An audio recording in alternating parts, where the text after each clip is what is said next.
Hello, and welcome to On Point. I'm Jessica Dunn, and today we are here to talk about the effects of social media on teenage girls. According to Time magazine, 92% of American children have a digital footprint before the age of 2. With smartphones constantly in our hands, we have the ability to broadcast our lives any second of any day. Teens are no stranger to this.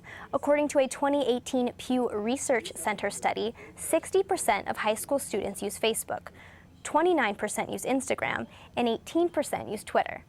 While these sites may be a source of entertainment, they also may put teenage girls' mental health and self-image in jeopardy. Teenage girls in Generation Z have grown up in a digital world where actions such as likes and retweets may cause them to rethink their self-worth. We talked to some high school students who didn't want their faces on camera.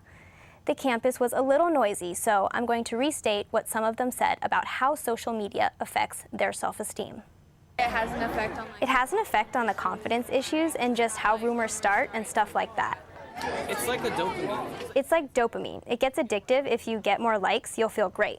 Depending on how many followers you have, like if you don't get enough likes, it's like, oh, people didn't like this picture, they don't like me, so I should, like it kind of like messes up your self-esteem a little bit because you're thinking, oh, people don't like me, so what's wrong with me? While social media may have the power to affect the way young girls think about themselves, they may also have the power to change the way teens relate to other people and to the real world. Their bubble has become smaller and they don't think about what's around them. It's more about them, and they don't know what's going on around them. So when, let's say, like they're asked, like what's going on, like a problem going on around the world, they don't know because they're so into their social media and talking about their friends with their friends that they don't realize what's going on around them. On Point's Melanie Rosales has more on the story. Thank you, Jessica. And thank you for joining us here today. Today we have Professor Gina Giotta, a communication studies professor here at CSUN, and we have Jessica Estrada, a high school counselor. So let's jump right into it. I'm gonna ask you both one question. Being a teenager has always been hard, but do you see any changes in today's teens? I do. I mean, I think 10 years ago, the teenage population, social media was there, but it wasn't. I think the bullying aspect of like high school and middle school was more verbal and more going back and forth with each other, physical. Mm-hmm.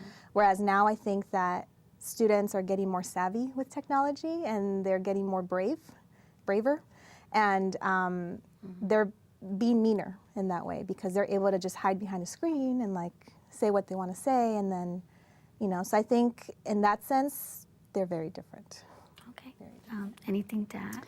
Well, I don't actually hang out with teens very often since I teach college students, but I think that the landscape within which teenagers communicate, the social interaction that they are engaged in today by virtue of technology has been changed quite a bit.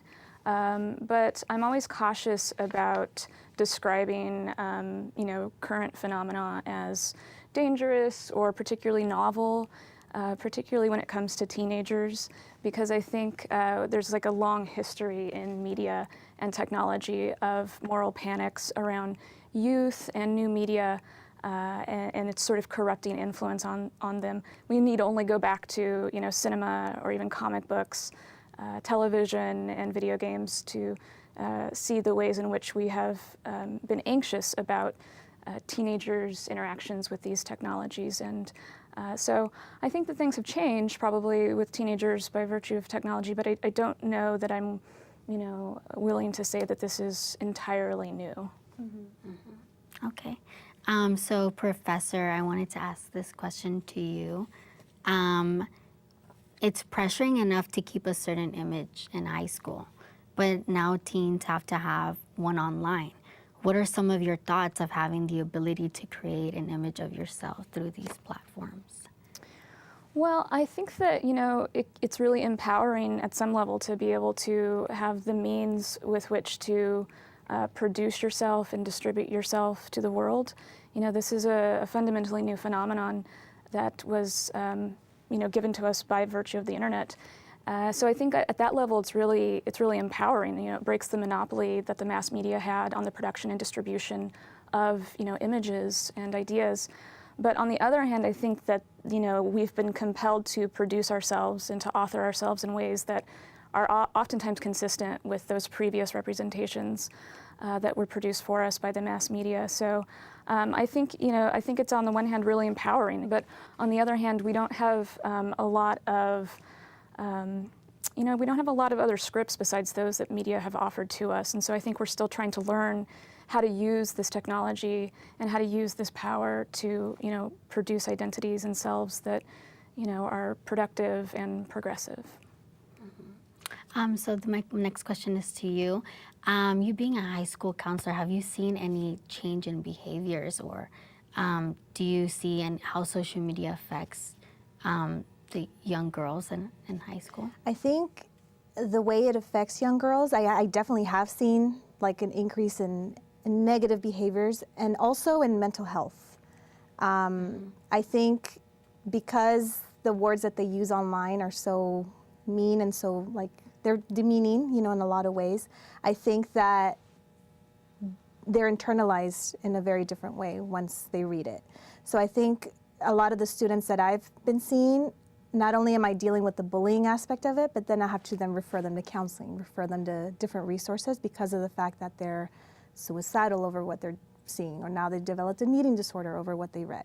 So I think it makes it into a bigger deal in that way. It's not just a behavior. It's like, yeah, they're being mean to each other and catty, but it goes beyond that because now they've developed like a mental health concern as well. Oh, really? So, yeah. And what do you tell them when you're counseling them? Each one is different. Each situation is different too, because there is the side of it where it's more like I'm being the counselor and being in the therapy role, where it's okay, this is what you read, and do you really think it's true, and why would she say that about you? Versus then there's the other half of it where they're sending naked pictures of themselves to other people, and then there's law enforcement that has to be involved. So it's two different extremes. It's very complicated to explain because each one is very different, and each situation activates different protocols, especially within my district, which is LAUSD. We have certain policies that we have to follow. So I think in that way, the behaviors are like the least concern, if that makes any sense. It's like, yes, they get in trouble, they get their hand slapped, but the concerns that arise from what they're writing is really what we address. Mm-hmm. Yeah. Okay, and this question is for both of you. Do you believe that social media has lowered girls' self-esteem? I don't think it's social media's. I don't think social media is to blame for the lowering of girls' self-esteem. I think social media is a tool, and it has been used by systems that predated it, right, to lower girls' self-esteem. By which I mean, we live in a society where women are not valued, where teen girl sexuality is something to be concerned about, and so I think that there's always concern for me when we blame technology for something that is a wider social problem. And I think it oftentimes distracts us from those social problems, which are really the things that we should be working to solve as opposed to, the technology. The technology didn't cause these problems, nor is it going to solve it if we invent new technology. Like Silicon Valley is not going to solve the problem of teenage girls' low self-esteem. It's going to be something that happens in the schools and in the homes and in society more broadly. Okay. And I agree. I think it definitely does add to the lowering of self-esteem. I don't think it's the main core, the core issue, but I think that because I am around the high school students every day, I see it manifested in very different ways. I think students who are at the age that they are, middle school, high school, all they care about is fitting in, being liked, being popular, being noticed. So I think for them, it's very important to have this image. And when that image is tarnished online, it's spread to everybody. And then now all of a sudden they think everybody thinks this negative thought of them. Mm-hmm. So I think in that way, it definitely does, diminish their self-esteem. And then we see it in their academics and in other areas. So, but I do agree that, it's not the sole, reason that self-esteem is the way it is.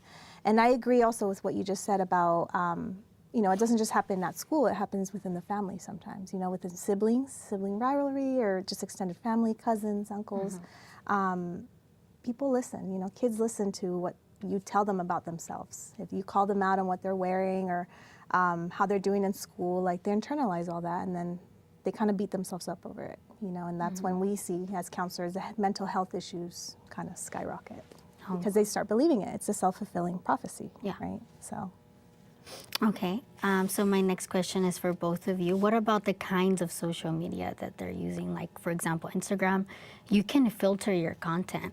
You can change the way you look. You can change the way your life looks. And it's at the hands of, you know, the youth, these young girls. Any thoughts on that? You know, I don't know much about Instagram. I don't use it, and I don't know much about the filter capacities or the filter options on Instagram. But I you know, I do think that it gives young girls, and it gives all people who use Instagram really the opportunity, like I said earlier, to, you know, invent themselves and to curate their identities in ways that you know, that can be empowering, or that can be consistent with pre-existing, you know, systems of domination that, you know, treat women as objects to be consumed or objects of desire. So, you know, I think that, again, it really goes back to teaching, you know, young women their value, and the fact that their value extends, you know, beyond what they can offer to men, right? Sexually speaking. Okay. Yeah, I think with like Instagram, for example, and their filters, you know, they're able to edit their pictures and add things, delete things, and all that. I think that it all comes down to them comparing themselves to other people too. You know, they post this picture that is their life, you know, so to speak, in their eyes, and then they expect to get all these comments and all these likes and, you know, to be shared or whatever, and then you know, they portray themselves in this way, but then they're upset when they get comments that are negative. You know, so it's like they almost depend on that social media attention to tell them whether they're living their life right or whether they're wrong or whether they need to change something. Because that's ultimately when it comes out. When they post a picture of just themselves and their face and it's filtered all pretty, they add eyelashes or whatever, and then somebody comments, oh my God, you look stupid, or you look, you know, you look like a whatever, then it's like, oh, well, this is how I feel like I actually look every day. Am I a whore? Am I stupid? Am I... So they depend almost on what those comments say in order to kind of tell them how they feel about themselves, which is unfortunate because, you know, when you think about it, they're filtering a picture that's totally fake in a way, so. I see. Yeah. Okay, and then that's a great segue to my next question, and both of you can actually answer it. Teens are having this constant need for acceptance, which is what you were just explaining. Having the ability to extend that search beyond a school setting through social media, how might this affect the way that they face rejection in person? That's a good question. I think that, you know, that there have been a number of studies done of, you know, ethnographic studies of teens.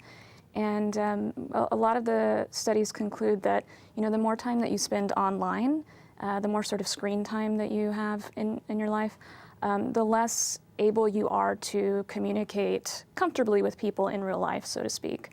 And I think that that's going to impact how people, you know, respond to rejection, both online and offline. But specifically offline, you know, if you're not used to communicating with people, that rejection is going to sting even more.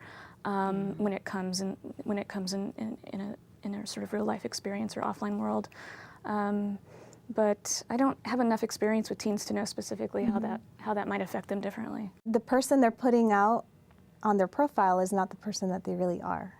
You know, when you think about it, if you're getting straight Fs in all your classes and you're getting in fights all the time, you're not necessarily going to be posting on your profile, I got an F on my test, you know, I'm getting an F in this class.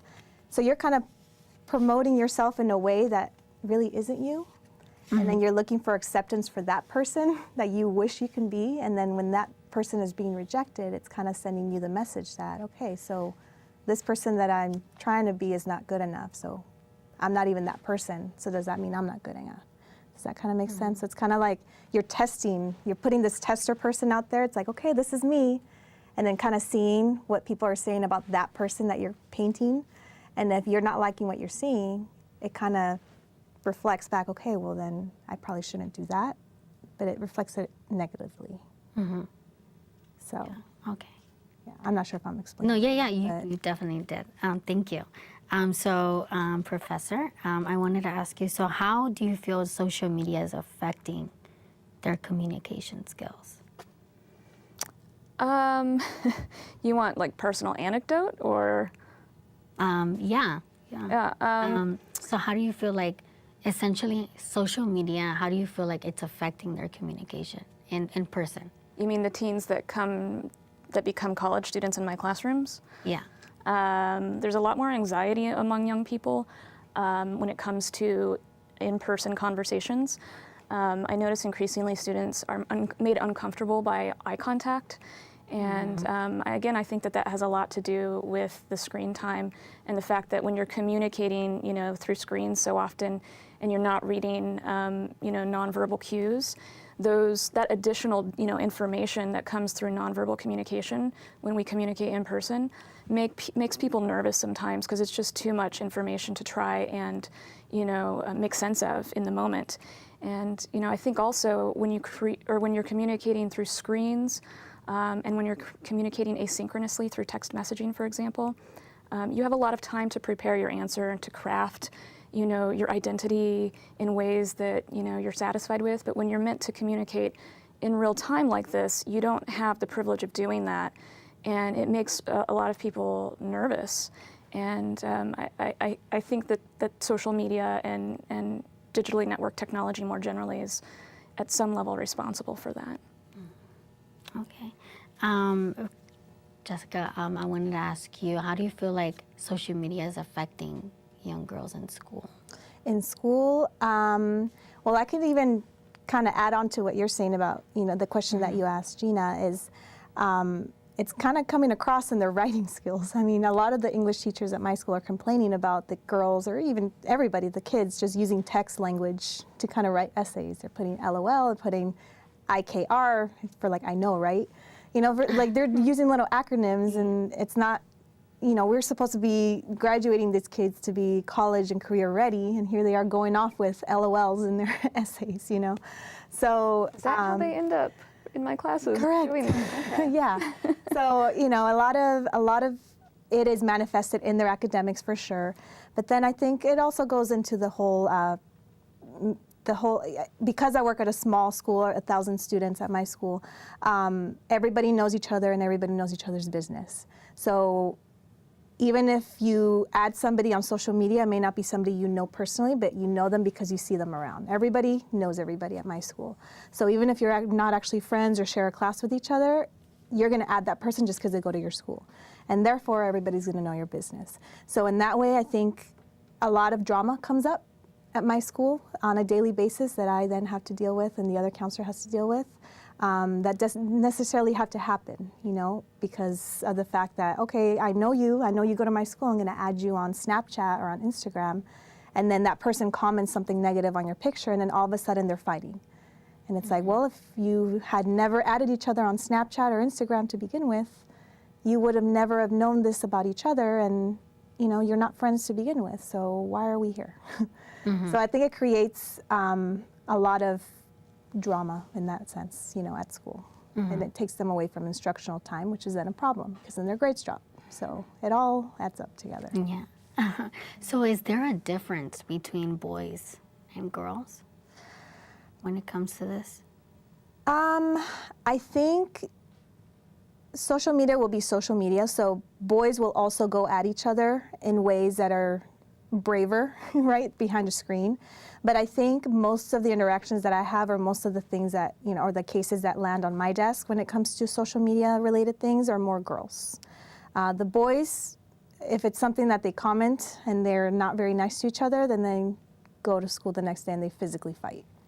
So they're more physical about it, whereas girls are more catty and they go back and forth. And sometimes, one time I asked a girl, so why didn't you just block her right when it started? Oh, because I wanted to see what she's going to say. And I wanted to see, you know, like if she said something, I wanted everybody else to see what she said, so that what I said back was justified. So it's almost like an attention show, you know. It's all about how they look. It's all about the comments. It's all about the likes. You know, to them, it's putting on a show a lot of times.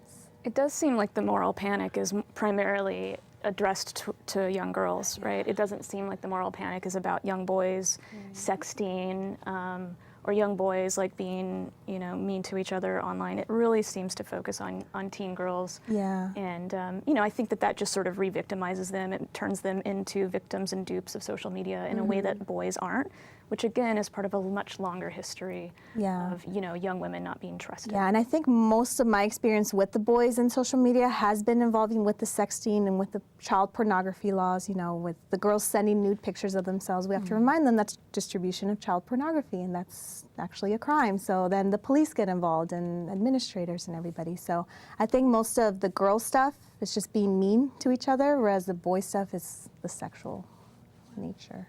I see. Okay, so I want to give you guys a chance to answer my last question. What are some effective solutions to these kind of issues? What do you want to see for them in the future? What advice would you give? Well, I mean, I think that, you know, practically and immediately speaking, I think we need to start teaching young people about new technology and about you know, how it works in really basic ways. There's this sort of fantasy that young people who are born into this age of digital media and technology implicitly know how to use it, but they absolutely have no idea how the technology works. They don't really know much about the infrastructure of the internet. They don't really understand what data is, or how it's transmitted or archived. So I think teaching young people early on about new technology and sort of like, you know, making it something that is not sort of demystifying it, but actually making it weird for them, because it seems so normal because their lives are just imbricated by it, that you have to really pull them out of the flow of it and teach them about it so that they understand it critically. And then I think beyond that, we have to start teaching young people about, you know, consent and the law as it relates to the production and distribution of sexual images. I think that once young people begin to understand these laws, then you know, a lot of these behaviors might be curtailed. And then I think beyond that, we also need to maybe look at the laws that turn, you know, the exchange of consensual sexual material between young people into an illegal act that just basically makes teen sex taboo. I think that those are laws that we might need to reconsider in light of, you know, new technology. I agree, and I think also it's about teaching them how to be effective communicators without this use of technology and texting and cell phone use. You know, like they can have a conversation with people. If they have a disagreement with somebody, they don't necessarily have to put it out online for everybody to see it. You know, it's about teaching them how to go up to this person and be the bigger person and say, hey, I don't like what you said about me. Tell me, you know, in person, let's talk about it. You know, whereas I think, again, going back to the whole image, you know, of what it means to be a high school student, it's all about the attention. It's all about who likes you and who's in trouble today and what are they doing. You know, everybody's in each other's business. So I think, like, for example, at my school, we have a peer mediation club, and they are trained to basically mediate, you know, between people's situations. So whether it's an online situation or an in-person issue that happened, they're trained to sit down with this person and teach them how to talk to each other instead of talk at each other, you know, through a phone. So I think it definitely starts with effective communication, and I agree with you about the educating about the crimes and the sex laws, because believe me, once we throw it out there and once the police officer gets involved, they stop. I mean, they get the idea real quick. But it's unfortunate that it has to get to that point for them to even realize it. You know, it's more, we have to focus more on preventive measures. And I think that's what we try to do as a school, at my school, is try to educate these kids, okay, are the behaviors that are gonna get you here. And these are the consequences to what you say to this person in this way, and you know, this is what's gonna happen when we have to activate different protocols. So it's about educating them, really. Do you feel like it's possible if we were to just take away the social media, do you feel like young girls would be able to live with that? I don't, if you were to take it away from them today, like it just didn't exist tomorrow, but it exists today, I think they'd eventually learn how to live without it, but it's just such an addiction that I don't know that, I think they'd struggle with that very much. I'm not a doctor that could save anybody, at least, but I do know that people can survive without social media. People did it for centuries. So I think it's a possibility, although it is very hard to stuff the genie back in the bottle, so to speak, when a technology is unleashed and when it takes root in a society. You know, it's happened in the past, but it takes a lot of work, and I'm not sure that it's necessary that we, you know, completely dismantle social media and get rid of it. I think you know, it needs to be regulated differently, and we need to teach people how to use it more effectively. Thank you both for joining us here today. Thank you so much. Thanks for having us. Thank you. Come on, let's go. Just a minute, I gotta finish this. Wait, you're gonna post those pictures of Mary? Yep. She thinks she's so hot. But her mom and dad will see them. Her grandmother, her little sister, everyone she knows, it's gonna kill her. Who cares? Just a couple of pictures. It's no big deal. No big deal? Don't. This has gotta stop.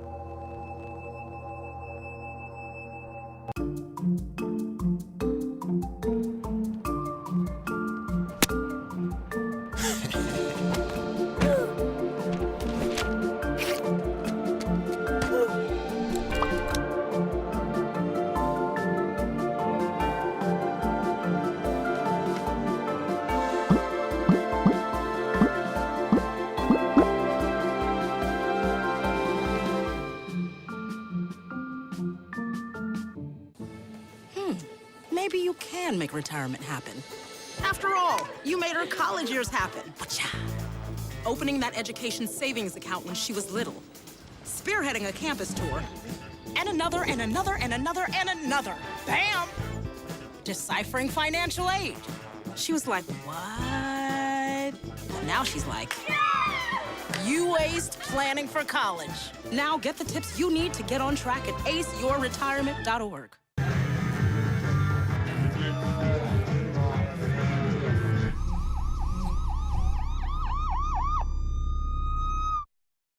Thank you for watching On Point. You can follow us on social media at CSUN On Point. You can hear us on KCSN 88.5 FM on Sunday mornings at 5:30. You can watch us on Santa Clarita Valley Television on Sundays at 5, and on LA 36 at 9:30 on Thursday nights.